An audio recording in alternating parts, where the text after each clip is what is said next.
enough said. You guys all ready? Okay, come on in. These are the GermBusters.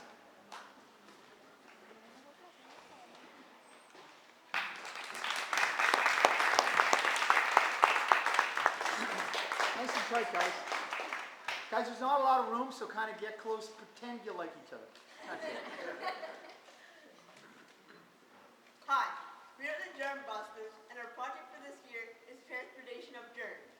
We chose the transportation of germs because it is a very big issue with all the germs spreading around, and we decided to get creative and think outside the box. That's how we came up with the transportation of germs. Oh. Nine. Most people are trying to improve the transportation. We're trying to limit the transportation of germs. Our problems at the transportation of germs needs to be stopped. Germs spread easily in many ways, then cause people to get sick. That's why it's a problem in the first place.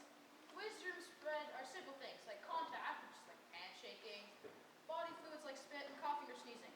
It would be easy to stop the transportation of germs, but as we found with their surveys, most kids actually don't wash their hands long enough, so it's not as easy as it should be. Our community is 9 to 14-year-olds in schools. We chose this community for many reasons. First of all, we're in this age group, so we can relate to the situation. Second, it's easier to research because we have access to this community. And third, we found that these are one of the age groups that are at risk. So what is a germ anyways? A germ is yeast, bacteria, viruses, and protozoa. Some germs are good, some germs are bad. You can get germs from almost everywhere. Most of the time, germs come into your body and harm your cells. Then you get a fever, sometimes, and start coughing and sneezing to get rid of the germs. This is actually what hurts you the most, your own body. Bacteria are tiny single-celled organisms. They're small sacks of chemicals that can survive almost everywhere. From nuclear waste tanks to inside your intestines. Though most bacteria are harmless, others can cause diseases such as plague and tuberculosis. Viruses, on the other hand, are tiny rogue packages of DNA or RNA that can't reproduce on their own.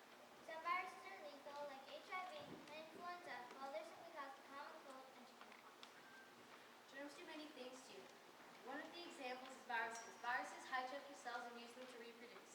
Another example is bacteria waste is toxic, some of which gives off botulism. Finally, the last thing I'll talk about is food poisoning. Food poisoning is made up of bad bacteria that makes you sick. In the surveys that we handed out, 389 people responded. The people that responded were 9 to 14-year-olds.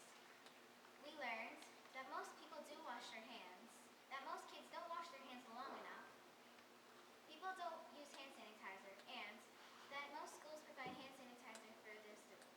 Throughout our research, we met with a nurse, a food scientist, and a specialist from a class who specialized in viruses and bacteria.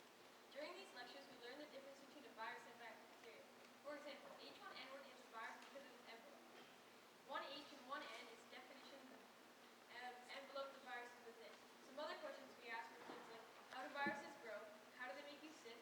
How potent are germs? And what cleans your hands better? Hand sanitizer or soap? After all of our research, we came up with 3 main candidates for solutions. Number 1, vaccines. Vaccines have 3 problems.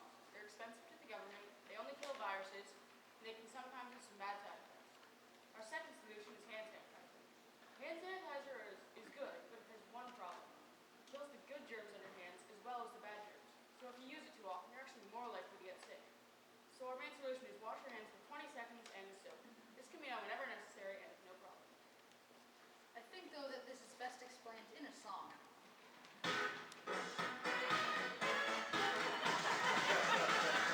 When the flu is at your school, what you gonna do?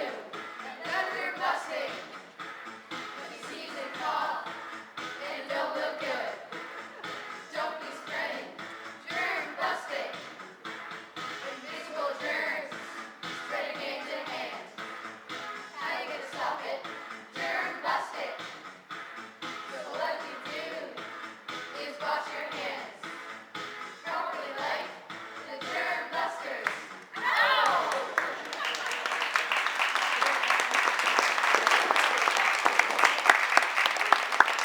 All right, you'll be singing that one all the way home. All right. actually, we didn't do this because I wanted to get both groups up, but I do want to open the teams, either separately or now together, to answer questions that you may or may not have about their presentation. I know, it's a good look for them, isn't it? So you know what, let's get the other group out here loud.